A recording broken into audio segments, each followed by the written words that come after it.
Hello everyone, welcome to Srinivasa. అప్పుడప్పుడు మన ఇంట్లో మిగిలిపోయిన ఉల్లిపాయల నుంచి మొలకలు మొలకెత్తుతుండడం చూస్తుంటాము.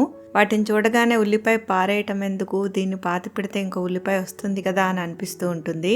ఇలా ఇంట్లో ఉల్లిపాయకి మొలకెత్తినది పాతి పెడితే నిజంగా ఇంకొక ఉల్లిపాయ వస్తుందా అంటే, ఇలా పాతిపెట్టిన ఉల్లిపాయ నుంచి కొత్తగా ఇంకొక ఉల్లిపాయ అయితే పెరగదు, కానీ మొక్క అయితే పెరిగి పువ్వు పూసి తర్వాత అది విత్తనాలని ఉత్పత్తి చేస్తుంది. అలా బాగా పెరిగి బాగా తయారైన తర్వాత విత్తనాలని సేకరించి వాటిని నాటుకుంటే వచ్చే మొక్కలకి ఉల్లిపాయలు వస్తాయి. అందువల్ల ఉల్లిపాయలను పెంచుకోవాలి అనుకుంటే ఇలా సేకరించిన విత్తనాలని నాటుకోవడం ద్వారా కానీ, లేదా ఆనియన్ సెట్స్ అని దొరుకుతాయి. కొద్దిగా పెరిగిన మొక్కలు నర్సరీల్లోనూ అక్కడ దొరుకుతాయి సీజన్ టైంలో.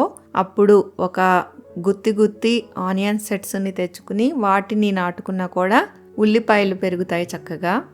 ఇలా మొలకెత్తిన ఉల్లిపాయ నుంచి అయితే పువ్వు వచ్చి విత్తనాలను ఉత్పత్తి చేస్తుంది. మీకు ఈ వీడియో నచ్చింది అని అనుకుంటున్నాను. నచ్చితే ఒక లైక్ కొట్టండి, ఒక షేర్ కొట్టండి, ఒక కామెంట్ పెట్టండి. ఛానల్కి ఇప్పటిదాకా సబ్స్క్రైబ్ చేసుకున్నట్లయితే తప్పక సబ్స్క్రైబ్ చేసుకోండి. మళ్ళీ మరొక వీడియోతో have a great day. Bye bye.